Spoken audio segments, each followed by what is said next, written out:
Hey everybody, welcome to Dorkside of the Nerd. I'm Nick Comics. And I'm Brandex. And welcome to episode 2 of Dorkside of the Nerd. This week we're going to talk to you about what's been going on, we're going to bring to you a new Dorkside of the Nerd top 5 list, and we're going to knight our very first Nerd of the Round Table. So let's get to it.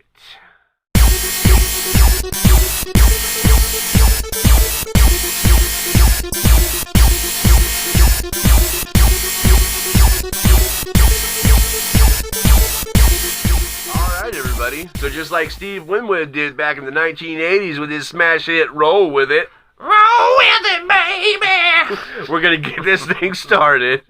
I'm sure some of you may get that, some of you don't, but that's beside the point. The point is, this week we finally saw the release of the trailer for Victor Frankenstein. Oh, yeah. Yes.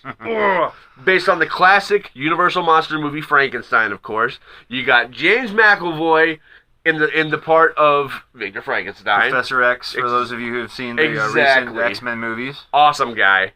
We don't know him personally, but we're pretty sure he's awesome. Yeah. Anyway, Daniel Radcliffe, Harry Potter, the boy who lived. Exactly. He's going to be playing Igor, the sidekick.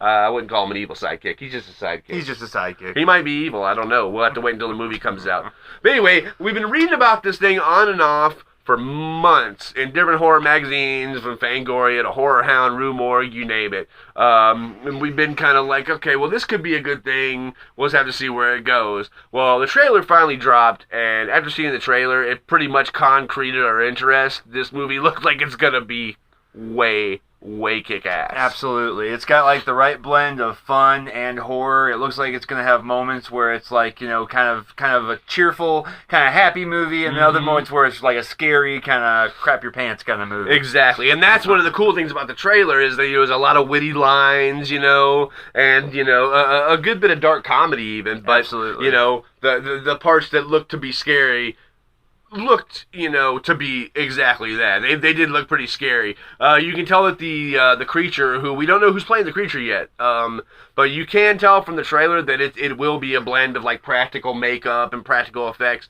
kind of married with CGI, which I have no problem with that if it's done in the right way. It's when you lean toward 100% CGI that it gets to be, you start to feel a little cheated. Well, that's right. We learned that in the original, not the original, but the first 3 Star Wars movies, 1, 2, and 3. When you rely too heavily on CGI, things can tend to look fake no matter how much work you put into them. But when you do blend that right amount of puppetry or real-world special effects with CGI, then you get a really, really great, believable special effects. Absolutely, and those movies really are a perfect example of where that can kind of go wrong. Jar Jar Binks. Anyway, yes. So yeah, it's going to be a Thanksgiving movie this year. Thanksgiving, after you get through stuffing yourself, grab your partner, go to the cinema and check out Victor Frankenstein. I'm sure you will enjoy it. We can't wait. Me's gonna see Professor X walk. Exactly. All right, guys. So next up today, we want to talk to you a little bit about Destiny. I'm your density. I mean, your destiny. Hello, McFly! Hello! We live for Back to the Future references around George here. McFly is a nerd king, I'm sorry. He is. King of the nerds, man. King of the nerds. Destiny 2.0, man, just dropped, and it is awesome. If you're a Destiny fan, man, they made everything tighter. They made the game better. I mean, it was like a 17-gig download. They had a lot of good stuff in there. The Taken King, of course, which is the next expansion for Destiny, comes out September 15th, and I couldn't be happier. I couldn't be more ready to take my Titan out into battle against this new enemy. It's really heavy. Like, this must be something with the gravitational pull. Gravity? Yeah, exactly.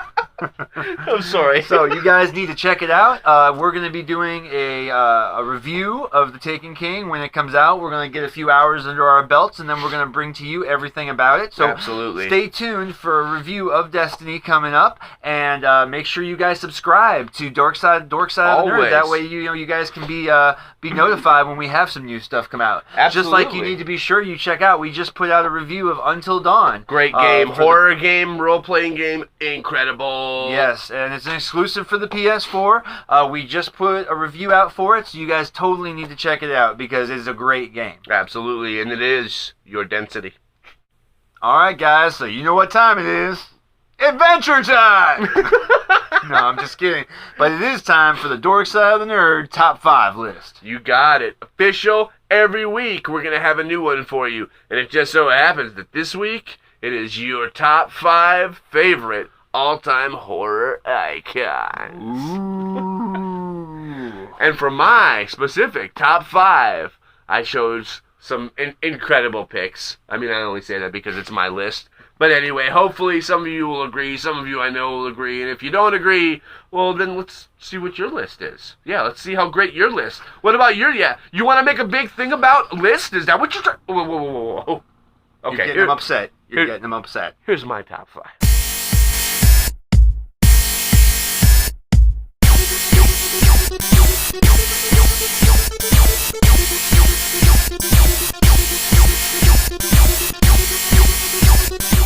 Alright, so that was my top 5 list. I told you, not bad. Some pretty good picks in there. I know some of you picked the same ones. I know you did. Anyway. Yeah, well played, sir. Not a bad top 5 list. But, no, not at all. But maybe I can do better. Maybe you can. Let's see what you got, tough guy.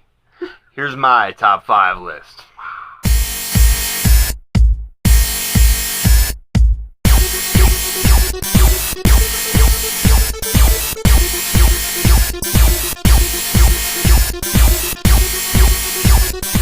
I'd like to thank the Academy. Bravo. Best top 5 list ever. Bravo. That was really, really good. And now it's time for your top 5.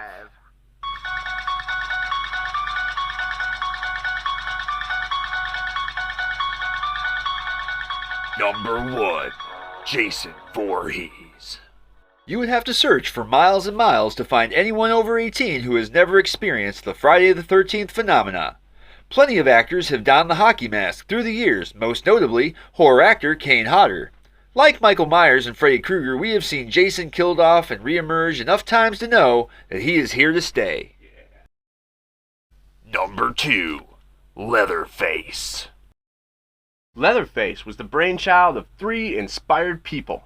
Writer-director Tobe Hooper, writer-producer Kim Henkel, and the one and only original Leatherface himself, Gunnar Hansen. Now, decades later, Leatherface is still a household name and elite horror icon all around the world. Not to mention my personal all-time favorite. So remember, the Saw is family. So make sure you check out the new Leatherface movie in theaters later this year.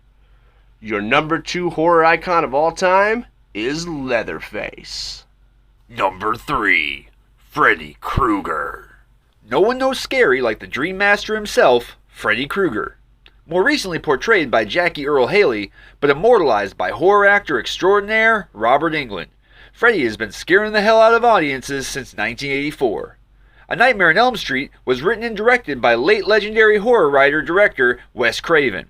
Freddy Krueger was destined for legend status with an origin conceived in nightmares. Number 4, Michael Myers. In 1978, director John Carpenter did The Babysitters what Steven Spielberg did to Beachgoers some years earlier with Jaws. He terrified them. By painting a Captain Kirk Halloween mask white and coaxing a friend, Mr. Nick Castle, into wearing it on film, the legend of Michael Myers was engraved into the psyche of horror fans far and wide. It prompted several sequels and even early millennium reboots by horror director, musician Rob Zombie. Truly a horror staple and truly worthy of a top notch in your top 5 horror icons. Number 5, Pinhead. Doug Bradley, better known as Lylesburg from Clive Barker's 90s horror film Nightbreed, took the number 5 spot with another character he helped bring to life. Pinhead from the imagination of Clive Barker's Hellraiser franchise. The chain-wielding, otherworldly being brought terror to the screen in a way that was all his own. Doug Bradley has played the iconic role of Pinhead over the years in all but one movie, yet to this day he is still shocked that he is hardly recognized out of character at horror conventions by co-stars and fans alike. Don't worry, Doug, you have proven time and time again that your work as an actor will always be recognized. Alright guys, so that was your top 5 At this time, we want to thank all you guys for coming by the Facebook page and participating in the top 5 list, Absolutely. for participating in the group that we have on Facebook. That's what led to this. Absolutely. And to show you guys how much we appreciate you, we've started the Nerds of the Roundtable, which every episode we're going to pick a different person off of our Facebook group, somebody who comes in there and shares a lot, or somebody who participates a lot with comments. We're going to go ahead and we're going to pick them. We're going to post a picture of them on the episode, and we're going to give them a big friggin' thank you for doing all that they do for us. So Absolutely. this week, Kale Shepard, it's we you, want to buddy. say thank you so much for everything you do for Dorkside of the Nerd. And actually, thank all of you very, very much. We really do love you guys very That's much. right. Thank you. And we will see you for Dork Side of the Nerds episode 3. That's right, and may the nerd be with you.